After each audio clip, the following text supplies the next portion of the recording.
Hi everyone, I'm super excited to host Yenne, founder and CEO of Consigli. I checked out the product and the work she's doing. It's super exciting, and especially in the age of like Gen AI agents, it's like a must watch.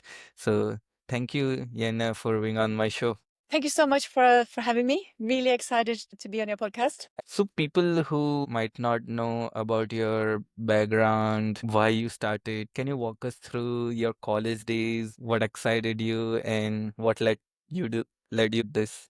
Well, I've been in this real estate and construction industry for a very long time, 25 years since I was finishing school. So, and try to digitize as much as I can. And then with entry, quite a few technological shifts in this industry. I've been working with the BIM transformation and all that. And then some years ago, I came across AI and saw what AI was doing with other industries, so media and medicine and the big transformations. And I thought, well, I need to figure out what is this. So I sat down, trained some neural networks, and was just blown away about the force of it. And I thought, well, this is what we need. We need to use these capabilities to find good solutions to the interdisciplinary design. And at that time, I was in a company with thousands of engineers, and in those processes where we sit with a lot of engineers, each with a software tool, and trying to solve that complexity of getting pipes and ducts and cable trays and all the components in the ceiling grids optimized. And I thought, well, the way we work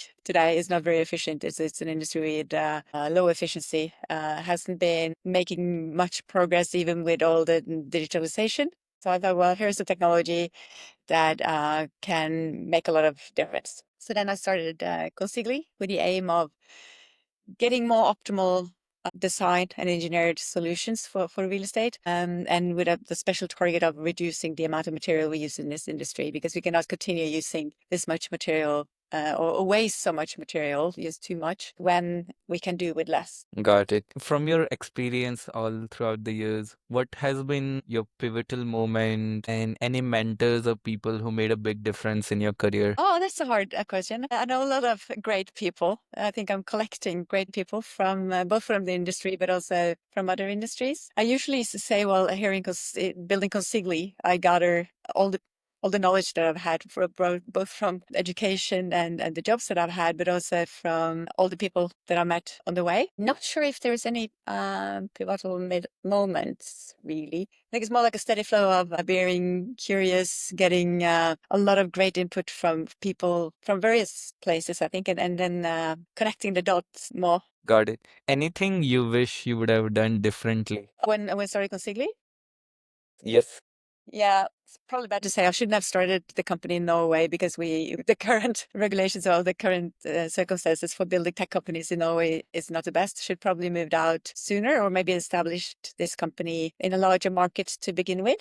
So I think the size of the market that you are targeting with new technology really matters. But then again, we moved out pretty fast to UK, to London, which is a hub for real estate globally. Done differently, it's hard to say. And I'm not good at looking back. I'm always focusing on where to go next. We've done a lot of things wrong, but I guess it's part of the journey. You never go do everything right when you do something new. So no, cannot come up with something that I deliberately did and should not have done that. Moving out to UK sooner, that would have saved like some time, I guess. Yeah, well, it's just a bigger market, so it's quicker to get into the market, and I wouldn't be locked into some really bad tax circumstances in Norway. That's probably like I should have started the company outside of Norway somewhere instead of Norway. But we kind of live with that choice and move on, right? Take us through to the early days of your startup. How did you go about proof of concept, finding clients, building team? Well, I put in my resignation at sea level in the global group end of January 2020, because I didn't know that there was a global pandemic hitting the world 3 weeks later. So to begin with, but it took about 6 months before I could do anything commercially. And then everybody was sitting in home offices around. People were more digitized than they were 6 months earlier. So, and I also had the advantage of coming from the industry. So I could call management in large real estate developers and general contractors, and people were really helpful when I said, well, I'm starting this company, going to build AI that does what we're used to engineers doing. Need data, need testing, I need all your knowledge, all your wisdom, and booked in Teams meetings with more or less the whole industry. I had a feeling of in Norway to get data and get knowledge, to get people on board. I've started a few companies before, so I knew that getting revenue early, not spending any money that you don't need to spend. My plan was to build it as far as I could on a bootstrap, which was not really the trend of the days, right? In 2021, bootstrapping was not what was cool. So I was probably different than the others. And I thought, well, I'm going to do it the way that I believe in, which is spend as little money as you can, get as far as you can, get products out there, start to charge for the products, because that's the only way you can really get the validation, whether people are willing to pay for it. I was lucky to have access also to a lot of great AI scientists that could test out and build the minimum viable product, so we get something in the market, see is this valuable enough so people want to pay for it. Really just worked on the go-to-market strategy as soon as we had some minimum viable products ready, that we also had a validation that could generate revenue, I think. So it's all been very revenue focused all the way, because I know if you build products that people are willing to pay for, you build something that is useful, right? So very focused, not spending time on a tech scene or indulging in the startup founder life or work, just hard work, spending as little money as you can and getting to revenue with products that creates value. Kind of That's a boring, but great. yeah. Actually, when I was reading a book recently, and it says like making first sales, getting closer to and offering what people want from the market, and then building is super crucial. And since you have started few companies before with this one experience, what would be your advice for founders who might not have the immense network you had in terms of reaching out?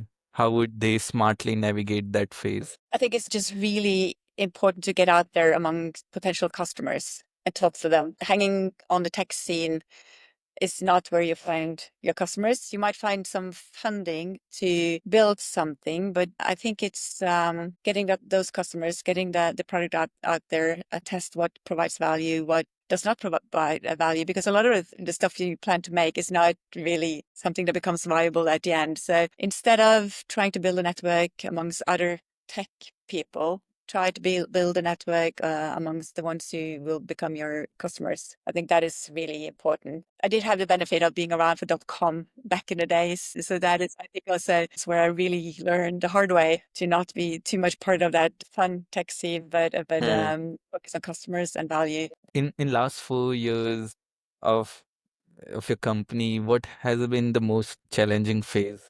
There's challenging all around, right? When you build a startup, you have to like challenges, I think, and that is really the driver. I think what is always hard is to sell the product, people to pay for what you produce.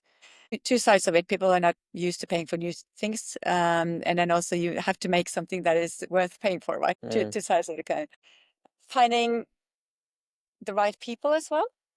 I find hiring people to be very hard.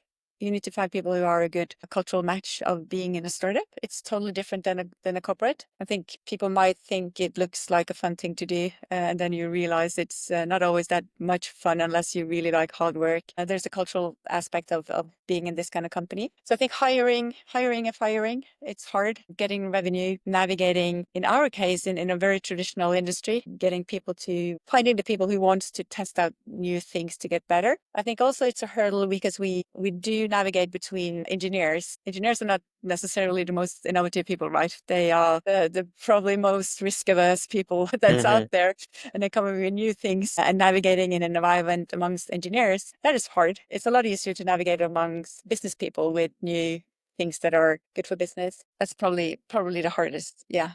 I have a feeling you could teach like a really good masterclass on running a real estate and construction startup and doing B2B sales. And was curious to know what aspect in B2B sales you would teach in the masterclass. I've actually written a book that is being used at university when it comes to growth and digitalization, which is probably touching upon the same thematic. I think B2B sales, one trap is to lean on everything that you read out there that is made for B2C.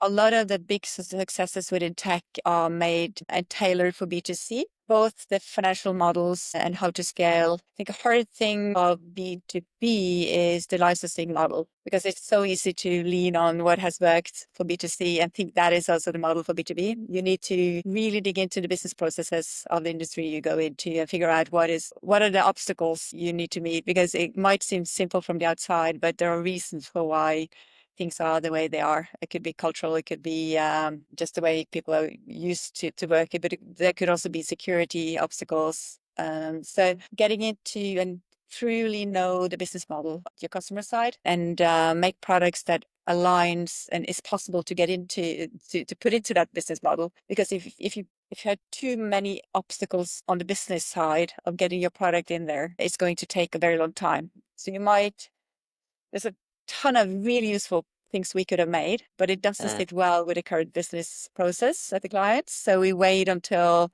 that might change, and then we do what's possible to get into the business model first. So get to know your customers and their business model, and not just be stuck on the technical aspects. I think a lot of techies thinks that if you just make the technology it will work, but it's all about making it work within an organization that is not your own, but is somebody else's. Yeah, I should definitely check out the book. And like you touched upon like making the technology and also identifying what type of persona, what is the influencer buyer, because in real estate also depending on the size of company, the type of position, they might be risk averse or they're early adopters. Identifying how big is the market and how to make something which is valuable is very difficult, but such an important job. Yeah, you have to understand the stakeholders, who's going to use it, who thinks it's cool, and is really, like in our case, who's really intrigued by AI, but doesn't have a budget and doesn't have the right to make decisions. And I also think there is, if you look at real estate and construction, there is a lot of head of digital, head of sustainability officers out there. They have plenty of time. The job is to talk with startups and tech companies, but they don't have a budget and they don't really have a saying in the business line. So I don't know if we're allowed to say that loud, but I would avoid those people. I do avoid them. So if we go in and we kind of, if we're steered towards head of sustainability or head of digital, we normally just back out and try to get in anew, because normally they don't have a saying in a business line. And what we create is good for business. So have an opportunity to get to talk to the business people, and then they would put it into the business line. And then it's important to be friends and go in line with the strategy of the head of sustainability and head of digital. But it's really hard to get into business line through any of those positions. You might get a pilot, and then after the pilot, they kind of done their work, and then it's even harder to lift it up again, because then everybody's leaning on, oh, we did a pilot, so we've done it. So get into the business line. It's harder to get in, but it's more sticky. That comes from like very experienced person, because for a founder they might think it's a good signal they are getting pilots from big firms, but their goal is to test out new technology and find whether it's good for business. That doesn't indicate they need it badly or they're gonna adopt it firm wide. So Yeah. it's a good signal to, like, as you said. And normally you can run a pilot without going through, yeah, you don't need to go through the whole data security. You don't need to go through legal. There's a lot of the heavy lifting to get into the business line that you can skip when doing the pilot. And the thing is, when the pilot is done, you kind of lost your mentor internally, right? Because they've done their work, and it's harder. So sometimes it becomes a trap to go into piloting instead of business line. I think this is one of the biggest like takeaway from the episode. This is like very very useful. for as a founder or people listening. What has been your proudest moment in your startup journey? Or the proudest moment. There's so many. Every time we deliver really well to client, every time I see people having fun at work and working together to build great technology. I think and one of the things that makes me really proud is to see in the office that we do have a lot of people from all over the world with PhDs. They're very individualists, most of the people that we have, but seeing them working together because we do have an in-office policy because we need to build the trust between the individuals that is making Consigli, right? I think building that trust is so much easier when you have lunch together every day, you spend the days together and all that. So we've been putting a lot of effort into getting people to know each other as people to then innovate and build great products. So I think when I see that these individualists, really intelligent people, go and ask for help and work together to find a solution, that really makes me proud because I think that is not something that comes natural in all companies. That is something we've been able to create in our company, working together and create something that is bigger than one and each could make by themselves. That is probably what makes me proudest. Yeah. And maybe that's part of the company DNA or culture to like push each other and make bigger things than they can make individually. Yeah. And that is very deliberately set up as well, because I believe that is what it takes to make something that no one else can make. I've seen like especially construction and real estate is very people driven, relationship driven industry, and a lot of time you get advice that go to conferences, go to events, build relationship, and then talk about so those are traditional approaches. Are there any like new techniques? That's one of the challenge with that technique is not scalable. You have to be there and you have a limited time. Are there any other growth or techniques that people don't talk about but works better in our industry? I wish I was the expert on this because then I would scale much faster, probably. But I think this is changing, right? I just see what HubSpot and Salesforce and those sequences and how that has been going for the last few years now and just ruined the way you can sell.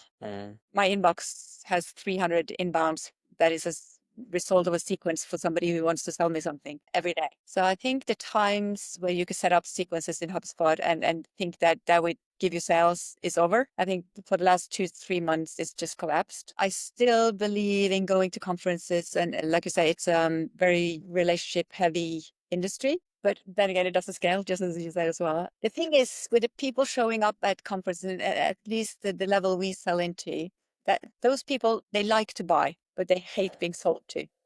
And I think knowing that and then navigating, knowing that, whilst knowing that, I think it's a different way of selling. So we are at conferences, we're visible. We make sure that targeting marketing that still works. The direct sales reach out does not necessarily scale. I think all the AI agents coming in can help out on a commercial team is going to make a huge difference. We have already employed quite a few AI agents now in the commercial team. That is a way to scale post HubSpot sequences. I think creating awareness and be visible and then have people come to you is the key. But exactly how to be successful at it, we're doing our best. We're quite successful, but I wish we were more. It's challenging times when are in sales because I think a lot of what worked a year ago doesn't work anymore. So you need to be innovative in how to get in front of the people who's going to make the decision and have them wanting to change the way they work and buy your product instead of what they're used to. It's heavy lifting. It's like yeah, I feel the same with the sequencing and like it's very tough to navigate. Since you're in at the cutting edge of AI agents in your company, in your operations, what's the vision for 2025 for Consigli and what are the trends you are most excited about?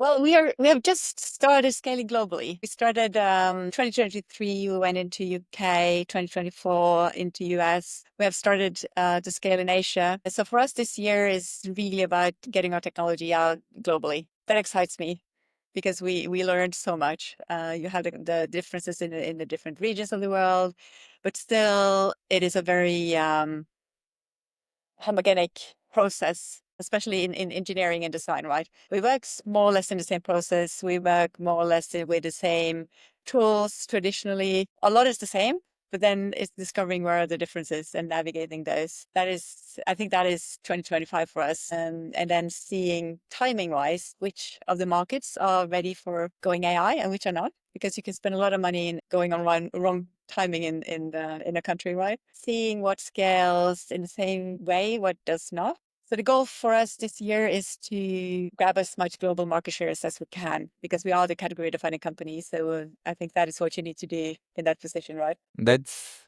such an exciting time. I also feel like go-to-market expansion is like a series of experiments, and then you take the feedback from the market, how they are responding, depending on the channel or messaging, it works double down. Yeah, and it's really exciting. I do most of those first meetings in the markets and all that. I do it myself because I need to see the feedback back directly. And I think that's the only way, talking to people, seeing their reaction, asking all these questions of how they work, figuring out what are the details. That is so important going in, breaking new markets. Any opinion on AI agents in construction and real estate industry, in the sense what, like, sometimes it's super difficult to make an agent work because making a prototype is easy, but in production there's so many edge cases. So from your opinion and experience, what are some tips on making AI agents work? Also, that's a large question because you can have so many different agents, right? But I think it's an industry with a lot of data, right? So a lot of industries lack data. We do have a lot of data, and we have data, widespread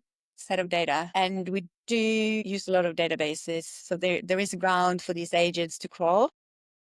The data needed to know how to operate in a region is open. Regulations, codes, lids, everything is open. It's like accessible. So there's a wide range of accessible data, and there is a lot of data, which is really, really good when you're building AI. And there's also a lot of tradition, a lot of it's called experience, but it's really culture and tradition more than valuable experience. Like navigating in what do people think we need to do because they think it's experience, but it's just cultural and not really scientific evidence that is useful.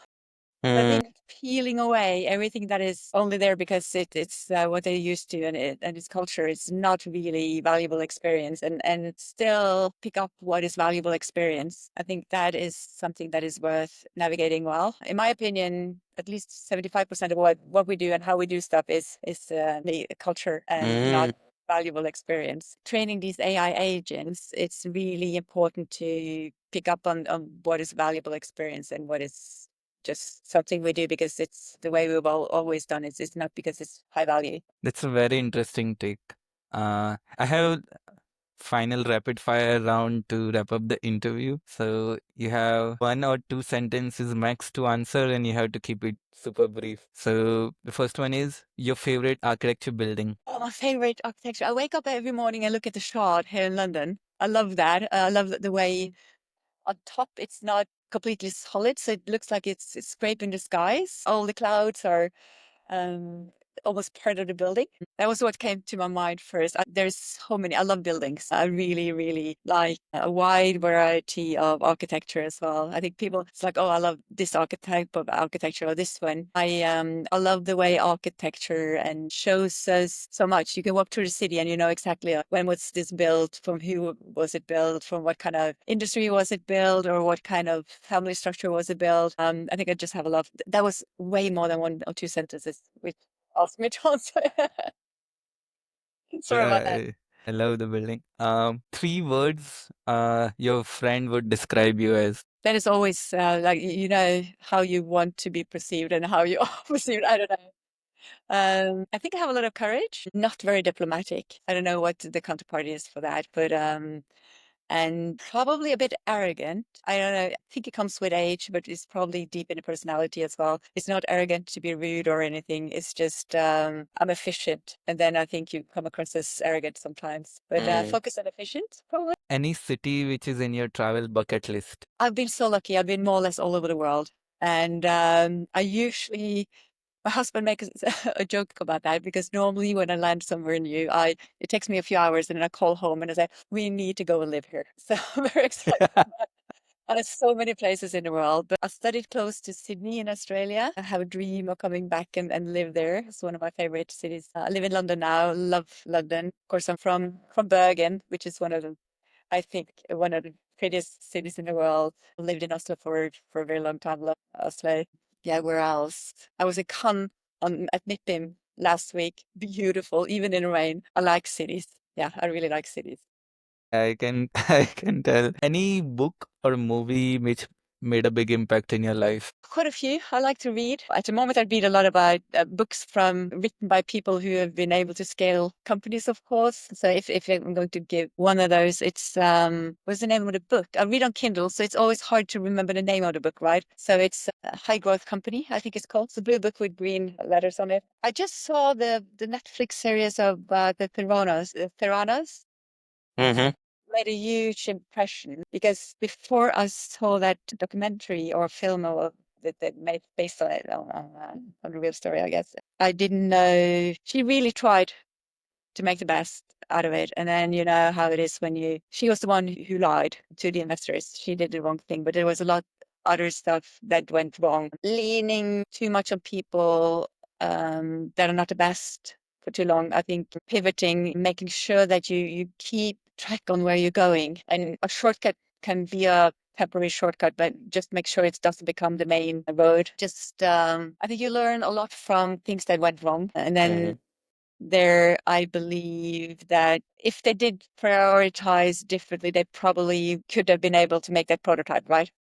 Mm. It's just that when you take your best people in working on the scam and not on the prototype instead, and then you lie to the investors, of course, that is wrong. But it made a huge impression. I think I've been talking to my team quite a lot about that lately as well. So we need to stay on the right track all the time and make sure to do the right thing even when it's hard. Yes. Anything which we didn't cover in this interview and you'd like to share your opinion? Not that I come across right now, but I think one thing is that it's really an exciting time to be part of real estate and construction. We have had times that have been really good for a long time with low interest rates, really steep increase in valuation of real estate. I think the times are different now, and I think this is a good time to do something new. And when there is time to do something new, that is always a good time for innovation, right? So it's really interesting time to be part of this industry because it's going to change a lot. I'm not sure if the large companies are the ones who are able to change. So there is a huge opportunity now for smaller companies to scale and take decision. I think there's probably going to be an Airbnb or Uber moment for real estate Mm. pretty soon. And I don't think the industry is ready to do it themselves. I think this is the time to be around. Big changes, and that is an open window for opportunities. Exciting time to build products. Last question. It's 2030. What is Jan doing? Has Consigli exited IPO or still bootstrap? What's your vision? I get that question a lot. I think my mind is set on scaling this globally because when we do the interdisciplinary design of all the technical infrastructures and all the technical systems in buildings, at the current state is using at least 20% less material. This is an industry that uses 40% of the material in the world. We are reducing it with 20%. I want the technology to scale globally because then we can save the world basically. And the business model that is done under, I'm quite pragmatic about. I just want this to scale. Of course, building it, making the change ourselves is what I actually can do and our team can do. It's the hard way of doing it. If we find partners that we can scale with, it will probably go faster, but that's not just for us to decide. We keep focus on getting this technology globally. So 2030, I hope we're in a position where we've saved the world from a lot of material that would have gone into buildings that were not needed. And that is my big goal with this company. Save the world. That's such a great mission statement. I had an incredible time hosting you. Thanks a lot for all the insights and what you're building. Thank you so much for letting me be on this